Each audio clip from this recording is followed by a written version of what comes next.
뚠뚠이가 보이다 뚠뚠입니다. 고려 거란 전쟁이 지금 너무나도 재밌고 너무 뜨겁습니다. 오랜만에 사극이라 심장이 뚠뚠하게 뛰고 있습니다. 오늘은 적을 알고 나를 알면 백전백승, 거란의 모든 것을 파헤쳐보겠습니다. 바로 갑시다.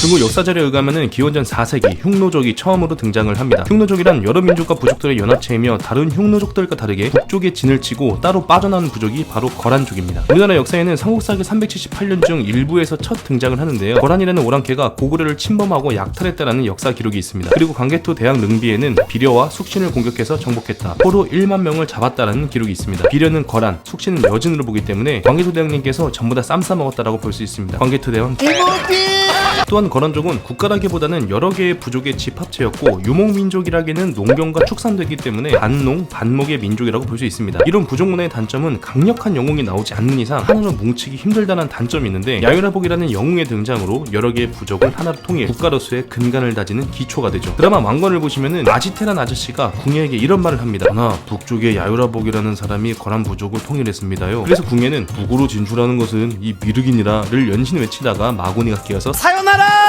두 번째, 거란, 요나라 이런 표현들을 헷갈릴 수 있는데 똑같은 나라, 똑같은 부족입니다. 916년 거란국이 탄생했고 946년 국호를 요로 바꿨으며 983년 다시 거란으로 바꿨다가 1066년 다시 요라는 국호를 씁니다. 야이 장난하냐.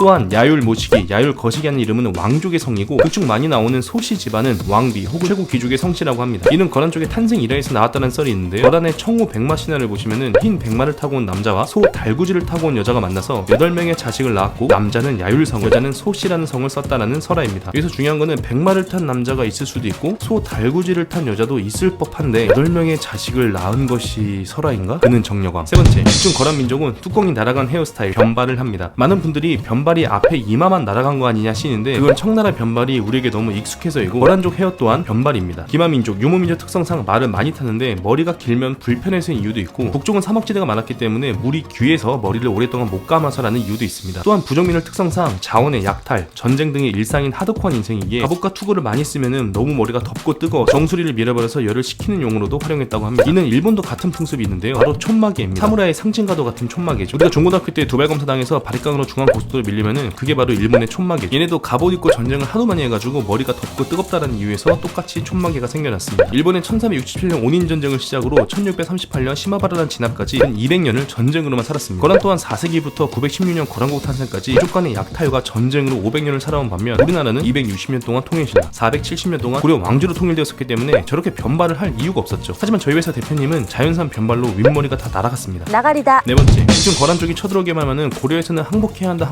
노래를 불렀습니다. 우리나라 역사상 고려의 군사력은 결코 약하지 않았습니다. 조선시대 때보다 더욱더 강력하면 강력했지 절대 약하지 않았죠. 그런데 거란 이 친구들은 조금 다릅니다. 태생 자체가 하드코어죠. 부족간의 잦은 전쟁과 식량의 약탈로 인해서 기본 거란족의 전투력은 농부 베이스의 고려 광군을 압도했습니다. 기마병으로 된 군대 또한 단단히 한몫했죠. 이 시대의 기마병 한 명이 일반 보병 10명을 상대할 수 있었기 때문에 보병 기반의 국가에서는 상대하기가 매우 어려웠습니다. 북방민족 역사상 그 누구도 만리장성 이남지 연운 16주를 차지한 적이 없었는데 아무리 꽁으로 먹었다 하지만 지켜내는 것 또한 성공했기 때문에 북방민족 최초의 정복 왕조라는 칭호를 따냈죠. 연운 16주에는 베이징이 포함되어 있었고 역사에는 기마부대의 대부분의 말은 연운 16주에서 양상됐다라는 말이 있을 정도로 기름지고 좋은 땅입니다. 전략적 요충지죠. 전쟁에서 제일 중요한 보급 창고라는 겁니다. 그런 전투민족이 농사짓고 막걸리 먹고 춤추던 평화로운 고려를 쳐들어오니 고려 입장에서는 벌벌 떨 수밖에 없죠. 드라마 보시면 제작비 때문에 클로즈업으로만 찍어서 그렇지 실제로 10만 병력, 40만 병력은 이런 짤을 보시면 체감이 되실 겁니다. 입장 바꿔서 이렇게 생긴 아저씨들이 10만 명, 40만 명 쳐들어와가지고 자 성벽을 지켜라 한다면 여러분들의 선택은 어떻게 하실 건가요? 여기선 좋은 솔루션이 있습니다. 저는 이제 거란 황제의 신하. 다섯 번째, 거란족은 926년 발해를 멸망시켰습니다. 그리고 10년 뒤 936년엔 전략적 요충지인 연운 16주를 확보했고 동일인 936년 왕건은 삼국을 통일하고 고려를 건국했습니다. 거란은 중국을 더 정벌하고 전쟁을 이어나가야 하는데 거란이 송나라와 전쟁할 때 뒤통수에 고려가 공격해온다면 매우 아플 수 있기 때문에 전략적인 무엇이든 간에 무조건 일단 고려와 친해져야 했습니다. 세계사를 보더라도 독일의 히틀러, 프랑스의 나폴레옹 등 전선을 여러 개 펼치면 무조건 패 패망한다라는 건 국룰이기 때문에 거란은 고려에게 낙타 50피를 선물로 보냈습니다. 많은 분들이 낙타가 귀해? 라고 하시는데 고려 입장에서는 낙타는 무거운 짐을 먼 거리까지 안전하게 이동시킬 수 있는 아주 귀한 전쟁 물자이자 유통수단이었죠. 하지만 고려 왕건은 멸망한 발해의 호족들과 수많은 유민들을 포용했기 때문에 그들을 멸망하게 한 거란과 친하게 지낼 수가 없었던 거죠. 입장 바꿔서 내가 학폭을 당해서 경찰서에 갔는데 경찰 아저씨가 야 너 가해자가 잘 지내자고 교추치킨 한 마리 주던데? 라고 한다면 여러분들은 받을 수 있으실까요? 네, 전 받을 수 있습니다. 조용히 해! 이 시대의 인구는 국력이자 엄청난 자산이었기 때문에 반드시 품어야 했습니다. 그래서 거란에서 준 귀한 낙타를 전부 굶겨 죽이고 거란의 사신들은 모두 섬으로 유배를 보냈죠. 이때부터 거란은 야마고 돌아서 고려를 박살내려고 마음먹은 겁니다. 과거의 수종이가 미래의 수종이에게.